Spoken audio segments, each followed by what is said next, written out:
नमस्कार। ग्रामीण ओलंपिक खेलों का राजस्थान में आयोजन किया जाना प्रस्तावित है।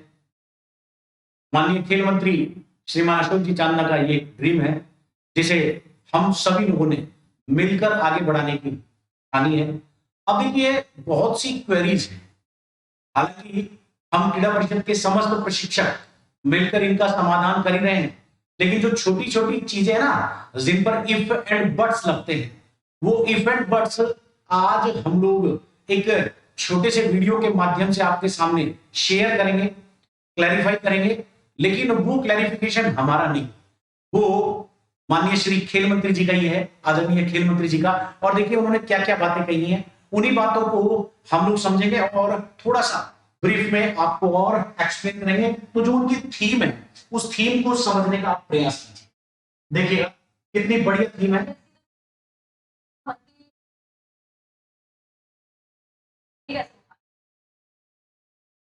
की तैयारियां करनी चाहिए। क्या आपको 10 लाख बच्चों को खिलाने की तैयारी करनी चाहिए, क्या आपको 25 लाख बच्चों को खिलाने की तैयारी करनी चाहिए, या आपको 50 लाख बच्चों को खिलाने की तैयारी करनी है। ये तो हमारी 60 लाख बच्चों तक रजिस्टर्ड ओपन है और एक मोबाइल से एक बच्चा रजिस्टर्ड हुआ। साल 1954 के अंदर केंद्र सरकार के द्वारा उस समय एक समिति बनाई गई थी, अखिल भारतीय खेल सलाहकार समिति।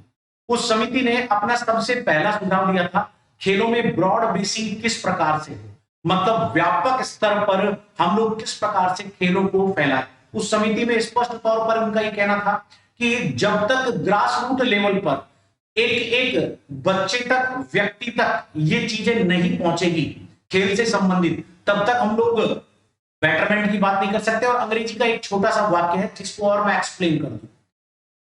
जब भी गेम्स एंड स्पोर्ट्स की हम लोग बात करते हैं तो quantity is more than quality. जब भी एक कोच आइडेंटिफिकेशन, टैलेंट आइडेंटिफाई करता है, सबसे पहले हमें क्वांटिटी चाहिए। एक बार हमारे पास क्वांटिटी आ गई तो क्वालिटी तो अपने आप आ जाएगी। अब आपके पास बच्चे ही दो हैं और आप चाहते हैं कि ये दोनों ही बच्चे ओलंपिक्स खेल लें, और मेरे पास बच्चे 200 हैं और मैं चाहूं कि इनमें से दो बच्चे ओलंपिक्स खेल ले। सक्सेस ऑफ रेटो के चांस कहां ज्यादा होंगे? जहां 200 बच्चे हैं, क्योंकि क्वांटिटी ज्यादा होगी तो पॉसिबिलिटीज ऑफ क्वालिटी ये भी ज्यादा होगी। पहली बात हमें स्पष्ट करनी है, 50-60 साल पहले जो सोच थी डेवलपमेंट की, उस वक्त हिंदुस्तान का इतिहास था। हॉकी के अंदर हम लोग लगातार 6 गोल्ड लेकर आए थे 1956 का। 1952 में केडी जाधव पहला मेडल लेकर आ गया था। और अखिल भारतीय खेल सलाहकार समिति 1954 में बनी थी, उसने भी यही बात कही थी कि ब्रॉड बेसिंग इज मस्ट। जब तक ब्रॉड बेसिंग नहीं होगा, आधार मजबूत नहीं होगा, व्यापक नहीं होगा, तब तक हम लोग बिल्डिंग ऊंची करने की बात नहीं कर सकते। तो पहला कंसेप्ट तो हमें ब्रॉड बेसिंग पर ध्यान देना है, व्यापक स्तर पर। में वो अपने गांव में रजिस्टर, गांव लेवल पर संचालन कमेटी में पंचायत के प्रिंसिपल, पंचायत के सरपंच, पंचायत के हमारी पंचायत के पीटीआई, ये लोग ग्राम संचालन कमेटी, ब्लॉक लेवल पर एसडीएम साहिबान के गांव की रीढ़ की स्तंभ कौन होते हैं?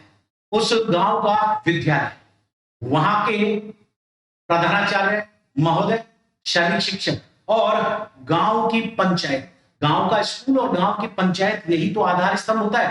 पंचायत गांव में आधारभूत सुविधाओं को विकसित करने का काम करती है।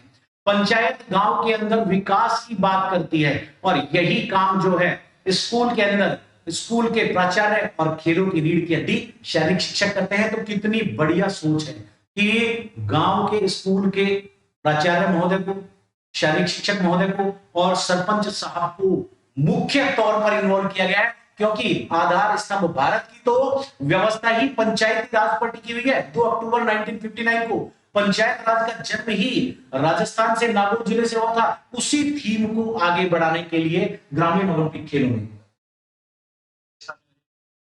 जिला लेवल पर माननीय जिला कलेक्टर के अध्यक्षता में कमेटी रही।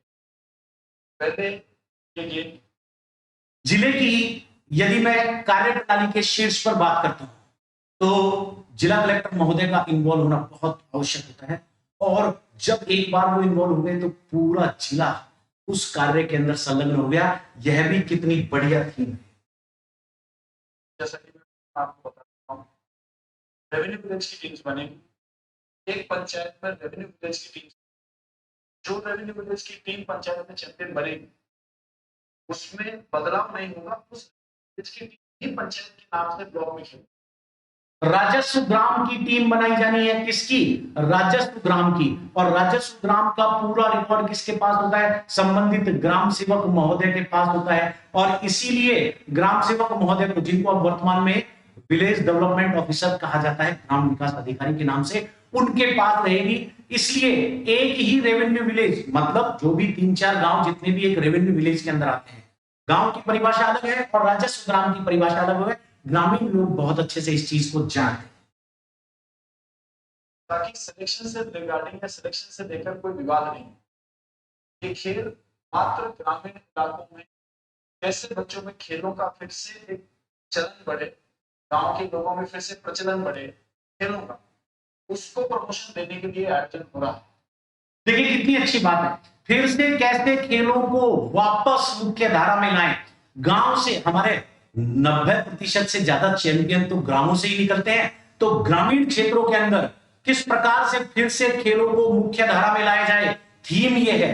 राजस्व ग्राम की टीम इसलिए बनाई जाएगी और वही टीम जीतेगी, आगे जाएगी, ताकि चयन में कोई बात होती है ना, चयन में कहते हैं लोग भाई भतीजावाद हो गया, किसी प्रकार का आरोप ही नहीं लगेगा। जो टीम जीतेगी वही आगे तक जाएगी। इसमें खेलने वाले बच्चे मेडल ले आएंगे नहीं, लेकिन इससे जो बच्चे मोटिवेट होंगे वो एक दिन ओलंपिक्स का मेडल लाने की कतार में खड़े होंगे, ये मैं आपको विश्वास दिला सकता हूँ। और एक बार बच्चा मैदान का आने लग जाने की अपार संभावना है राजस्थान के बच्चों में, बस जिस प्रकार से। देखिए कितनी बड़ी बात है। ओलंपिक खेलों का मोटो क्या है? It is not essential to win every time, it is essential to participate every time. जीत से ज्यादा आवश्यक जीत के लिए संघर्ष करना है। यदि एक बार हमने संघर्ष की आदत डाल ली तो जीत एक न एक दिन हमारे दरवाजे पर होगी। ग्रामीण खेलों में मेडल आते हैं कि ये नहीं आते, ये आवश्यक बात नहीं है, लेकिन इनसे जो माहौल बनेगा, उस माहौल से भविष्य में किस प्रकार का हम लोग एक आधार भविष्य के लिए तैयार कर पाएंगे, वहां इंपॉर्टेंट है। इसलिए ग्रामीण खेलों में भाग लेना अति आवश्यक है।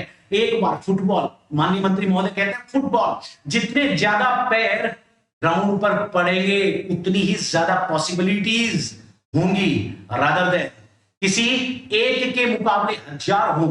यह बहुत अच्छा है। ओलंपिक, पैरा ओलंपिक्स राजस्थान के बच्चों ने, राजस्थान के बेटों ने देश में हाईएस्ट मेडल 5 मेडल लेकर इतिहास रच दिया है। आने वाले समय में 2024-2028 5 मेडल्स, 5 मेडल पैरालंपिक्स खेल में राजस्थान की तरफ से है। हम ये नहीं कहेंगे उन सभी ने भारत का प्रतिनिधित्व किया, लेकिन राजस्थान भी एक नया अध्याय लिखने जा रहा है। इसीलिए ग्रामीण खेलों में भाग लेना हमें अति आवश्यक है। ओलंपिक्स 2022-26 के कॉमनवेल्थ और एशिया के अंदर हमारे राजस्थान के बच्चे अपना और ग्रामीण खेलों के माध्यम से वातावरण बनाएंगे, ताकि जो ग्रामीण प्रतिभाएं वो निकल कर सामने आए, वो टैलेंट आए और उसको।